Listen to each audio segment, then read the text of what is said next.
Besiyata Dishmaya, Masechet Chulin Daf Tzadik Dalet, nous commençons Tzadik Gimel Amud Bet, 3 lignes avant la fin de la page à la Mishnah.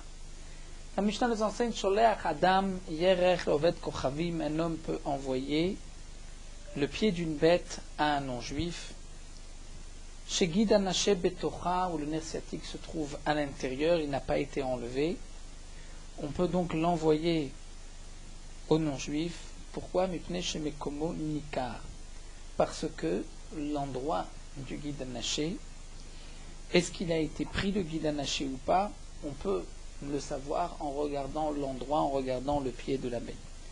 Donc Rashi nous explique qu'on ne craint pas que le non-juif va ensuite revendre le pied à Israël et que le Israël risque de manger avec le Gid Anaché.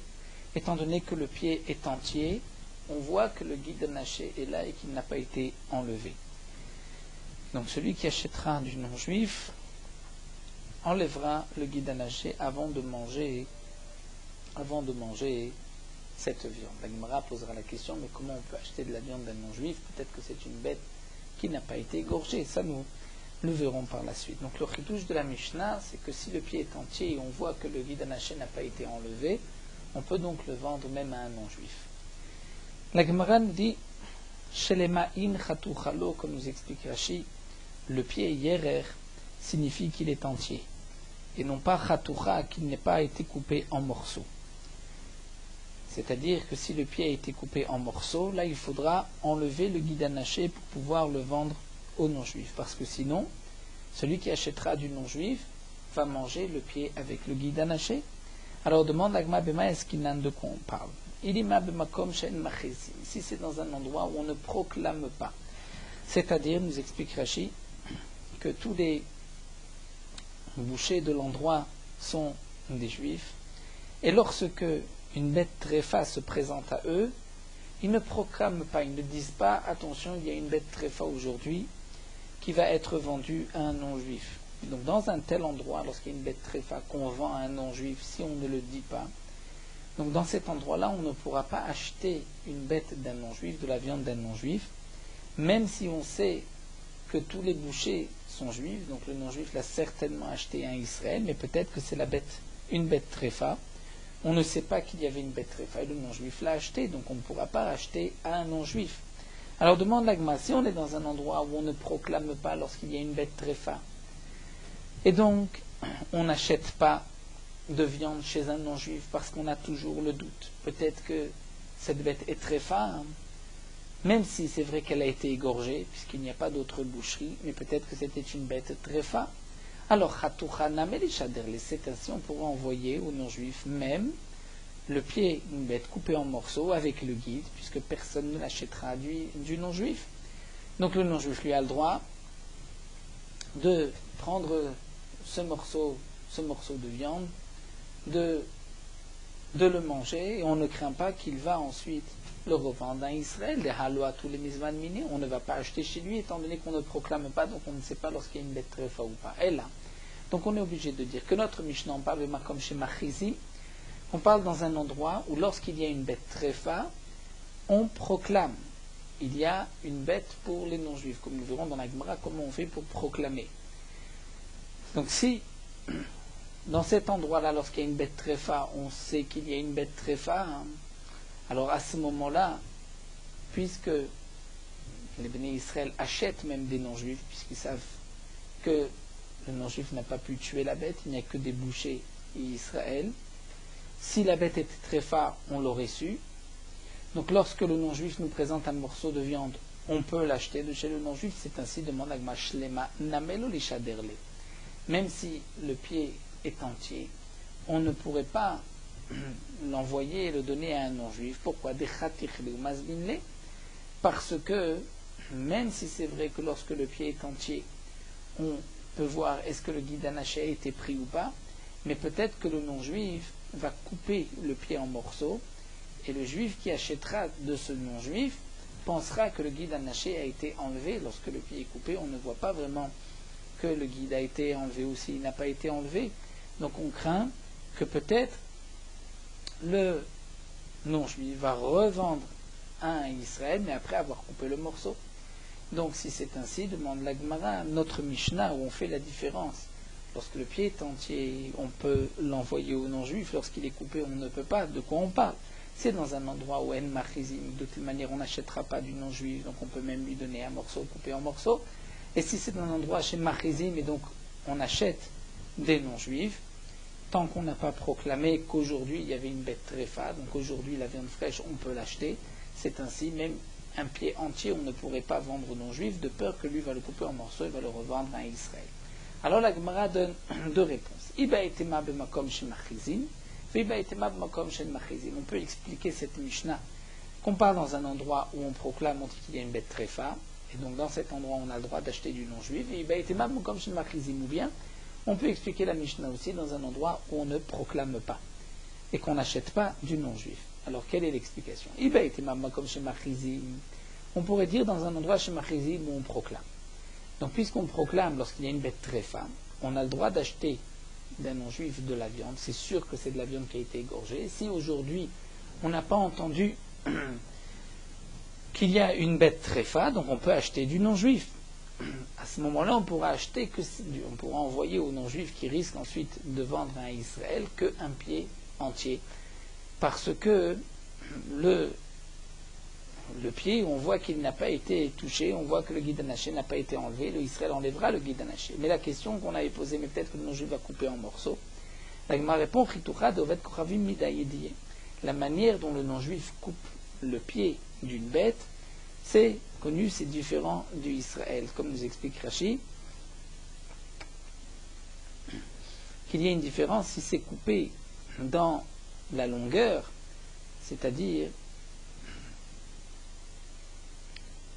dans la longueur du guide anaché pour pouvoir l'enlever, ou si c'est coupé en morceaux.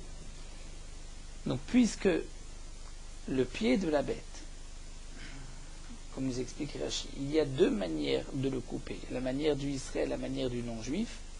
Donc on peut lui vendre un pied entier, puisque lorsqu'on lui vend le pied entier, même si le non-juif le coupe en morceaux, on va savoir que c'est lui on reconnaît, on sait que c'est le non-juif qui l'a coupé, et on ne pensera pas que c'est un Israël qui a coupé après avoir enlevé le guide. La Gemara continue, Veiba et Tema, ou autre explication, Bemakom Shen Machizi. On peut expliquer notre Mishnah dans un endroit où on ne proclame pas. Et donc personne n'achète d'un non-juif, de peur que c'était une bête tréfa. Gzera, Shema Gitnen ala bifnei Israël acher. On craint que peut-être ce morceau de viande va lui être donné aux non-juifs devant un Israël, un juif, et lui va penser que si on l'a donné aux non-juifs, il va voir que c'est un Israël qui le donne aux non-juifs, donc il va penser que c'est un morceau de viande cachère, et pas très fin, il pense qu'on pourra ensuite le racheter du non-juif, il risque d'aller chez le non-juif lui acheter, et donc là, si le pied est entier, donc dans ce cas-là, il va voir que le guide n'a pas été enlevé, mais si c'est coupé, il risque de le manger sans enlever le guide. Donc c'est pour cela que dans la Mishnah, on fait la différence si le pied est entier ou s'il est coupé. Veiba et Tema, ou une autre explication, nous dit Nagmara, Mishum de Kaganiv le Daate. Parce que on vole ici l'esprit du non-juif. Rachid nous explique que le non-juif pense que ce Israël l'aime, puisqu'il lui envoie le pied d'une bête. Mais il pense aussi que le Israël l'aime tellement qu'il a préparé le pied, qu'il a enlevé le guide, au point que le Israël même pourrait manger de cette viande et qu'ensuite, malgré tout, il la donne aux non-juifs. Et donc, si on ne l'a pas enlevé, le guide anaché, on vole l'esprit du non-juif, c'est Gnevad Da'at, et ceci est interdit. Pourquoi? Parce que le non-juif va lui être redevant. Il va dire, tiens, il s'est fatigué, il m'a envoyé un pied après avoir enlevé le guide anaché, c'est-à-dire de la viande que lui-même peut manger. Il va lui être reconnaissant, alors qu'en vérité, il a laissé le guide anaché. Donc c'est pour cela qu'on ne peut pas vendre aux non-juifs le pied qui est coupé parce que le non-juif pense qu'on a enlevé le guide anaché. Mais lorsque le pied est entier, là le non-juif voit bien qu'on n'a pas enlevé le guide anaché. Et la Gemara va développer cela d'Amar Shmuel. Shmuel a dit Asur lignov da'at haberiot. Il est interdit de voler l'esprit des gens. Afilo da'ato shel aved kravim, même d'un non-juif. Ve'ad Shmuel, la Gemara poursuit, est-ce que Shmuel ici, est ce qui est rapporté en son nom, là, Befiroshit Mari, ne l'a pas dit Mefourash sous ces mots-là. Et la Michla la Itma, mais c'est ce qu'on a compris de ce que nous allons voir. Des Shmuel avec Avar Bemavera. Shmuel a passé Ma'abera, il y avait un fleuve à traverser avec une petite barque. À Marley les Sham'e, il a dit à celui qui l'accompagnait, Païsé les Mabouré. C'est-à-dire, va donner, paye le salaire que tu dois donner à celui qui nous a fait passer, c'était un non-juif, celui qui nous a fait traverser le fleuve. Païsé, Veikpid. Donc il lui a donné quelque chose, Veikpid, mais Shmuel n'a pas été content. Maïta Maikpid. Pourquoi il n'a pas été content? Amar Abaye, parce que Tarnegol est Trefaave, Veyaveni Hale Bemar de Shruta. Parce qu'il avait une poule qui était tréfa, donc que Shmuel ne pouvait pas manger, et son shamash l'a donné aux non-juifs en tant que tarnegolet shruta, c'est-à-dire d'une bête qui avait été égorgée, c'est-à-dire qui n'était pas un tréfa. Donc il lui a donné une tréfa et il lui a fait croire que ce n'était pas une bête tréfa, et donc le non-juif lui est reconnaissant particulièrement parce qu'il pensait que c'était une bête que l'Israël pouvait manger. S'il avait su que c'était une bête que l'Israël ne pouvait pas manger, un oiseau tréfa, il aurait été moins reconnaissant. Donc on voit que Shmuel a été makpid. Pourquoi? Parce qu'il y a eu Gnevat Da'a du non-juif. Rava lui dit que Anfaka Amarle Lashkuyi, il lui a demandé de lui faire boire du vin pur qui n'a pas été coupé. Ashkeya Chamra Meziga, il lui a fait boire du vin coupé. Et donc c'est pour cela que Shmuel n'était pas content, hikpid, parce qu'on avait trompé le non-juif. Donc nous voyons de là ce que la Gemara rapporte au nom de Shmuel, qu'il ne faut pas voler l'esprit des gens, même l'esprit du non-juif. Demande la Gemara, et même si tu dis que Shmuel ne l'a pas dit explicitement, mais on l'a compris de cette histoire Maï, qu'est-ce qu'on aurait pu dire d'autre?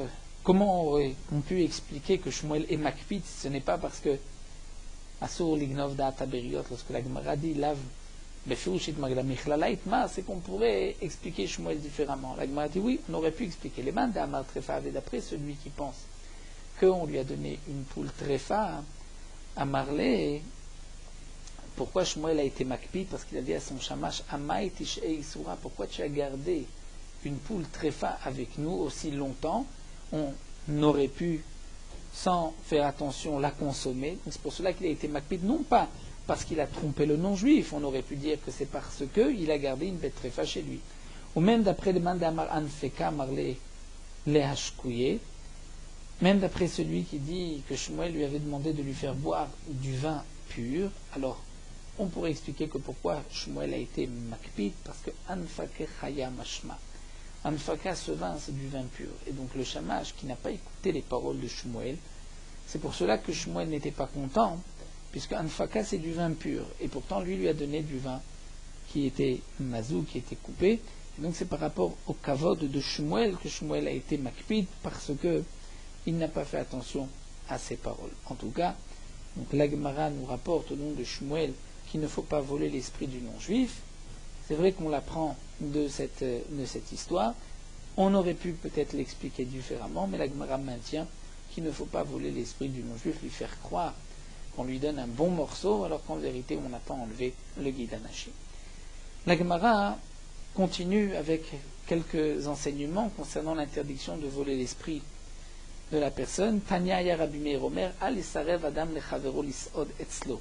Un homme ne doit pas forcer, insister à son ami, l'inviter, veyodé abo sheno soed, lorsqu'il sait qu'il ne peut pas venir manger. Donc lorsqu'on sait que on est invité ailleurs, on ne peut pas venir manger, de l'inviter, d'insister, c'est Gnevat Da'at. L'invité, qui a été invité, va lui être reconnaissant, alors qu'en vérité, celui qui insiste sait très bien qu'il ne viendra pas. Velo yarbelo betikrovet veyodea boshin mekabel. Il doit faire aussi attention de ne pas lui préparer des tas de cadeaux s'il sait qu'il ne les acceptera pas. Donc pourquoi il rajoute parce qu'il sait qu'il ne les accepte pas, mais l'autre personne pense qu'il veut tellement l'honorer qu'il veut lui faire tant de cadeaux, donc il lui est reconnaissant. De même, Rashi nous explique que l'habitude était, lorsqu'un homme important se présentait, était invité, on lui ouvrait un tonneau. Mais que les tonneaux étaient fermés, une goufa, c'était fermé. Lorsqu'on ouvre un tonneau, il fallait ensuite rapidement le consommer, sinon il y avait une perte. Donc pour un homme important, on ouvrait un tonneau pour lui donner du bon vin, du vin fort. Donc si on a un tonneau qui de toutes les manières est vendu à l'épicier, et que ça ne nous dérange pas de l'ouvrir, puisque de toute manière l'épicier va le prendre, je n'ai pas le droit de l'ouvrir pour une personne importante, et d'ouvrir si ce tonneau est déjà vendu mais il est encore chez moi, je n'ai pas le droit de l'ouvrir et de lui faire croire que je lui ouvre en son honneur un tonneau, et là imken odio, sauf si on lui fait savoir, on lui dit que ce tonneau est déjà vendu à l'épicier, que de toutes les manières on n'a pas de perte en l'ouvrant, parce que sinon l'invité, cette personne va lui être redevant, Karatatov va dire tiens, il était prêt, il a ouvert un tonneau, il risque de perdre aussi son vin pour moi, donc il lui est redevant, ça c'est Gnevadat. De même, Velo Yomar lo sur Shemen Mipach Rekan.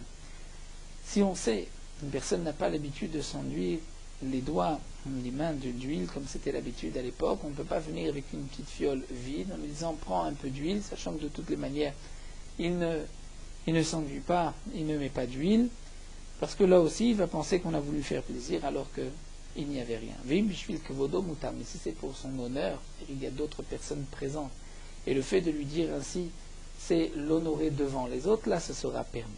Pourtant, demande la Gemara Eni, va oula ikle le Rabbi Yehuda. Oula se trouvait chez Rabbi Yehuda, patach lo chaviot amechuvot lechenvani. Pourtant, oula se trouvait chez Rabbi Yehuda, il lui a ouvert des tonneaux qui avaient déjà été vendus aux non-juifs, qui avaient déjà été vendus à un épicier, et pourtant il ne lui a pas dit, que la Gemara comprenait maintenant, que ce tonneau était ouvert. Donc on voit que Rav Yehuda a peut-être été Gonev de Oula, Oula va lui être reconnaissant. La Gemara donne deux réponses, ou bien au doué, au daé, il lui a fait savoir, il lui a dit sache que les tonneaux sont de toute manière vendus, donc c'est pour cela que je me permets de t'ouvrir un nouveau tonneau de vin, Vibaïtema, ou autre explication, Shane Oula, de Chaviv le Rabbi Yehuda. Oula était tellement cher aux yeux de Rabbi Yehuda, que même si le tonneau n'était pas vendu à l'épicier, même si c'était le tonneau de Rabbi Yehuda, il l'aurait ouvert en l'honneur de Oula, donc il n'y a pas de Gnevadat. Tanu Rabbanan, la Gemara poursuit toujours dans le même dîme de Gnevadat, un homme ne doit pas se rendre dans une maison de deuil, ou biyado, et dans sa main lagin amit kashkesh, c'est-à-dire une fiole, une carafe amit kashkesh, qui fait du bruit, c'est-à-dire qui est à moitié vide. Parce que les Avelim vont penser qu'il a apporté une bouteille pleine. Velo yimalenu maim, de même on ne va pas la remplir d'eau, parce qu'on le trompe, on lui vole son esprit, il va penser que c'est peut-être du vin qu'il a apporté. Veim yesham cheverir mutar, mais s'il y a du monde qui est présent, et que son intention est de montrer l'importance de l'endeuiller à leurs yeux, donc il apporte même une carafe, une bouteille, les gens vont penser que c'est du vin ou autre chose d'important, une boisson importante, donc ça c'est permis, puisque c'est en son honneur. C'est comme nous avons vu plus haut en l'honneur, Vimishvil Kevodo Muta. La Gemara continue, Tanu Rabbanan. Le Imkor Adam le Chavero, un homme ne vendra pas à son prochain sandal shel meta. Une chaussure de peau, une sandale de peau, shel meta, c'est-à-dire d'une bête qui est morte d'elle-même. Bichlal shel chaya shruta, en lui faisant croire que c'était une bête qui était vivante qu'on a égorgée. Parce que, nous dit Rashi, la peau d'une bête qu'on a égorgée est plus forte et plus résistante qu'une peau d'une bête qui est morte. Donc, Neshne Dvarim, deux choses. Echad Neshematéou, il le trompe, nous l'avons expliqué, parce qu'il pense que c'est une peau de meilleure qualité. Echad, et deuxièmement, Pnei Sakana. Une autre raison, à cause du danger. Peut-être que cette bête est morte parce qu'elle a absorbé le venin d'un serpent, et ce venin est encore absorbé dans la peau, et lorsque il va lui donner cette chaussure de peau, même s'il se blesse, peut-être que le venin va pénétrer dans le pied et il va le mettre en danger. Un autre dit, un homme ne doit pas envoyer un tonneau de vin où il y a de l'huile qui flotte à la surface parce que celui qui reçoit le tonneau pense qu'il n'y a que de l'huile. C'est le cas d'une personne, il a envoyé à son ami un tonneau de vin. Il y avait de l'huile qui flottait dans la surface. Donc lui pensait que c'était un tonneau entièrement d'huile. Il a, en pensant qu'il avait beaucoup d'huile, il a invité plusieurs invités. Ils sont rentrés. Donc lui, ou bien Venirnas, on va dire. Donc lui pensait qu'il allait leur donner, utiliser cette huile, et en fin de compte, matin, chez Isheliaïn, il a vu que c'était un tonneau de vin. Il s'est étranglé parce qu'il avait honte, il n'avait plus rien à leur servir. De même,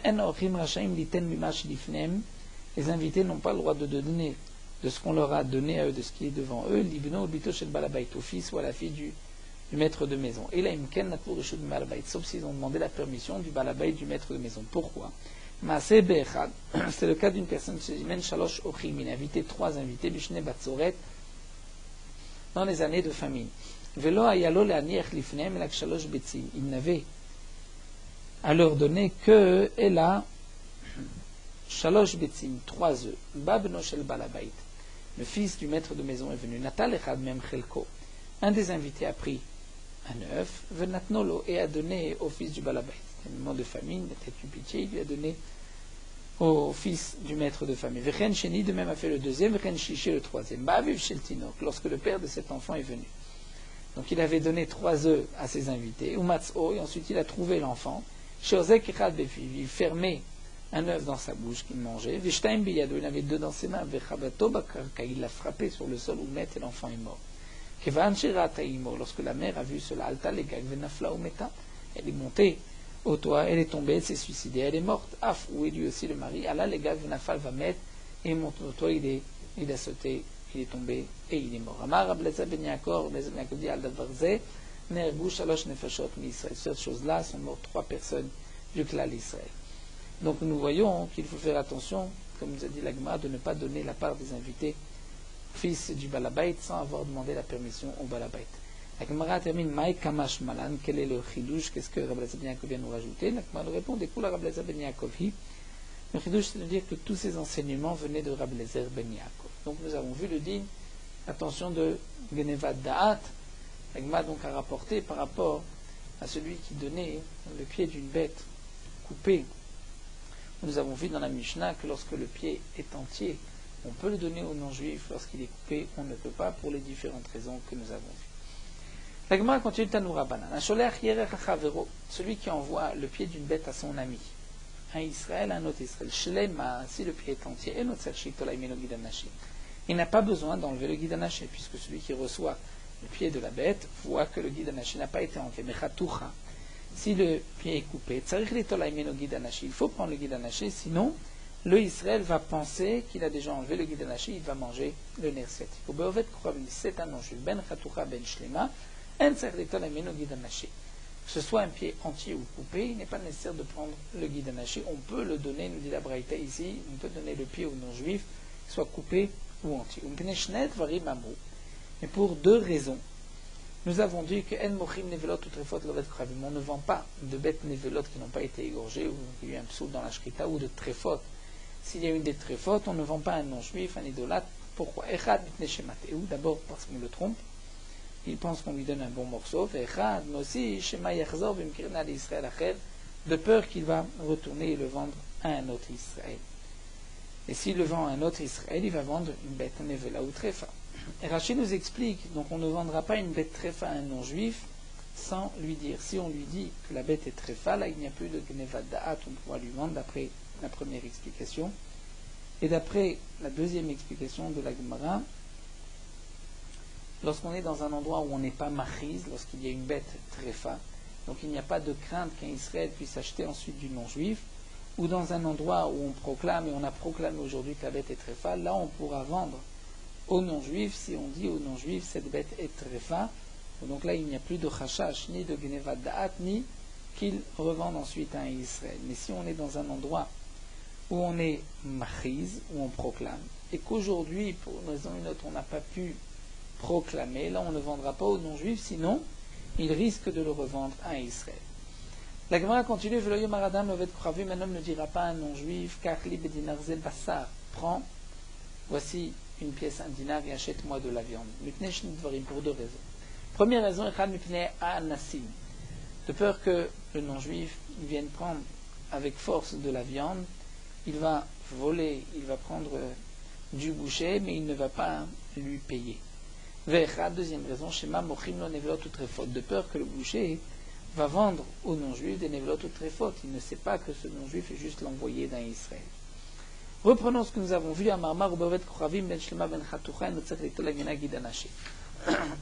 nous avons vu au début de la Braïta que lorsqu'on envoie un pied à son prochain, s'il est entier, il n'est pas nécessaire d'enlever le guide anaché, lui-même va le voir. Si c'est coupé en morceaux, il faut enlever le guide anaché. Mais pour un non-juif, qu'il soit entier le pied ou coupé, il n'est pas nécessaire d'enlever le guide anaché. Demande la Gemara, Bema Eskinan. De quoi on parle dans cette Braïta? Il est ma Bema comme chez Machizim. Si on est dans un endroit où on proclame, lorsqu'il y a une bête tréfa, on proclame, et donc les gens, lorsqu'on n'a pas proclamé, achètent du non-juif. Alors, lorsque c'est un morceau coupé, pourquoi on n'a pas besoin d'enlever le guide anaché? Puisqu'aujourd'hui on n'a pas proclamé.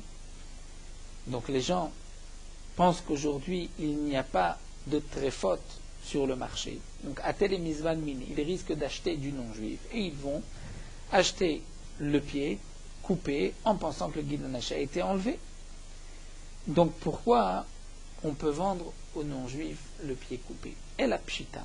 Donc certainement, on est obligé de dire comme chez El Machizi, qu'on parle dans un endroit où on ne proclame pas. Donc on ne sait pas lorsqu'une bête tréfa a été vendue à un non-juif. Donc si c'est ainsi, on n'achète jamais d'un non-juif. Alors demande la Gemara, comment on va comprendre ma Metsiata? Dans la Metsiata, dans la Braïta, le digne du milieu est marqué à cause de deux raisons, on ne vend pas de nevelot trefot aux non-juifs. D'abord, Rad Neshematé, on le trompe, on lui fait croire que c'est une bonne bête. Deuxième raison, chez Maersom, Israël qui va le vendre à un Israël. Mais on vient de dire que notre Braïta ici, Vimakom Shen Machizin, qu'on parle dans un endroit où on ne proclame pas. Donc, personne ne viendra acheter du non-juif, puisqu'on ne proclame pas. Donc, on ne sait pas lorsqu'une bête tréfa a été vendue. Et la pshita. Donc, tu es obligé de dire, on revient, qu'on parle Vimakom Shen Machizin, c'est-à-dire dans un endroit où on proclame. Et aujourd'hui, pour une raison ou une autre, on n'a pas proclamé, il y avait un honest. Donc on ne pourra pas vendre aux non-juifs de peur qu'un Israël achète du non-juif, puisqu'il se dit, je n'ai pas entendu qu'on proclame aujourd'hui, je n'ai pas entendu qu'il y a une bête tréfa, donc je peux acheter du non-juif. Donc c'est pour cela qu'on ne vendra pas aujourd'hui aux non-juifs si on n'a pas proclamé. Mais alors demande l'agma ema sefa, si c'est ainsi. Donc on est obligé de dire qu'on parle b'makom chez Machizi.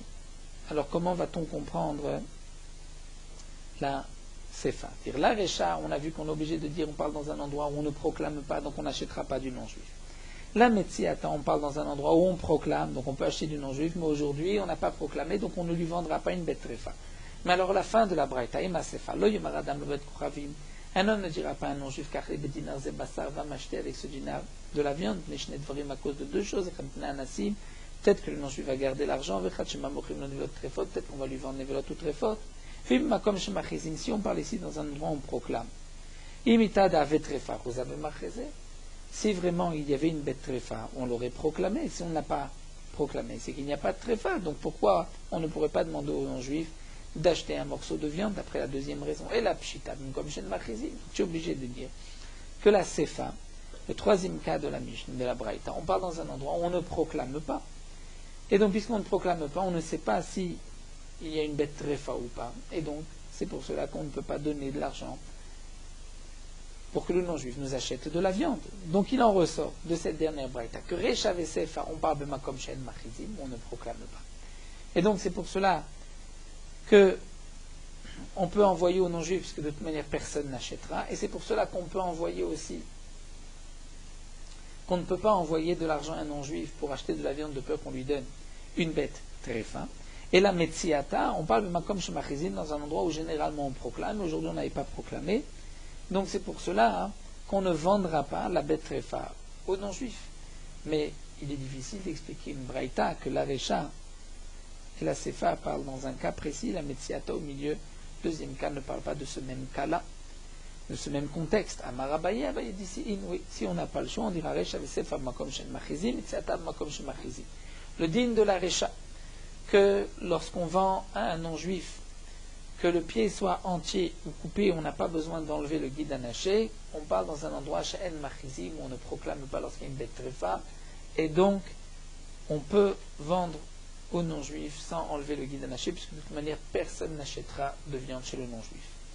La Sefa aussi, où c'est marqué qu'on ne peut pas donner de l'argent à un non-juif pour qu'il nous achète de la viande, on parle aussi dans un endroit She'en Machizim, et donc on craint que peut-être le non-juif, on va lui donner de la viande tréfa. Le vendeur ne va pas savoir que ce non-juif vient acheter de la viande pour un Israël. Et Metziata, le deuxième cas de la Braïta, qu'on ne vendra pas un morceau de bête tréfa à un non-juif sans lui avoir dit. On parlera de Makom chez Machizim dans un endroit où on a proclamé, et même si aujourd'hui on n'a pas proclamé pour une raison ou une autre, donc on pourra vendre. On ne pourra pas vendre de la bête tréfa aux non-juifs par rapport au din de Gneva Da'at, de ne pas le tromper, il suffit de lui dire, mais par rapport à la crainte que peut-être il va vendre à d'autres personnes, donc là, on ne vendra pas aux non-juifs de peur qu'il va la revendre à Israël. Puisqu'on est dans un endroit chez Machizim, les gens vont dire, puisqu'on n'a pas proclamé aujourd'hui, c'est qu'il n'y a pas de bête tréfa, donc on peut acheter d'un non-juif. Donc on ne vendra pas aux non-juifs de la bête, une bête tréfa, de peur qu'il la revende à Israël. Ça, c'est la réponse donc de Abaye. On va expliquer la Braïta dans différents contextes. Rava Amar, Rava dit non. Kula bemakom shemachizim. Rava dit, toute la Braïta, on l'explique dans un endroit où on est machiz, où on proclame. Lorsqu'il y a une bête tréfa, on le dit. Donc, Recha Vesefa, on parle chez Chizou. On a proclamé, on a dit il y a une bête tréfa. Donc la Recha, on pourra vendre aux non-juifs un pied entier ou coupé sans enlever le guide anaché. Personne n'achètera du non-juif puisqu'on a proclamé. Dans la Sefa, où c'est marqué qu'on ne donnera pas de l'argent aux non-juifs pour acheter de la viande, parce que peut-être qu'on va lui vendre de la viande tréfa, on a proclamé. La Metziata, c'est-à-dire le cas de mieux qu'on ne vendra pas une bête tréfa à un non-juif, là on parle dans le cas chez l'Oechiz, où pour une raison de honnête, on n'a pas pu proclamer, donc là on ne la vendra pas, de peur que le non-juif revende à Israël.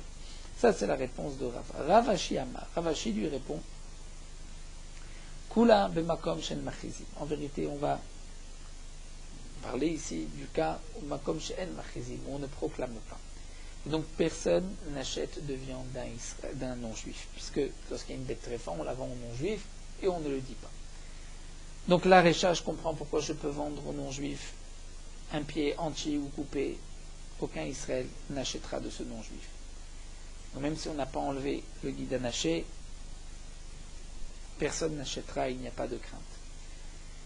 La Sefa, on ne donnera pas d'argent à un non-juif pour acheter de la viande parce qu'on risque de lui vendre de la bête, une bête tréfa, puisqu'on lui vend, si en machizim, on vend au non-juif, et metziata, où c'est marqué qu'on ne lui vendra pas une bête tréfa, gzera, shema imkeren abifnei, ça c'est une gzera.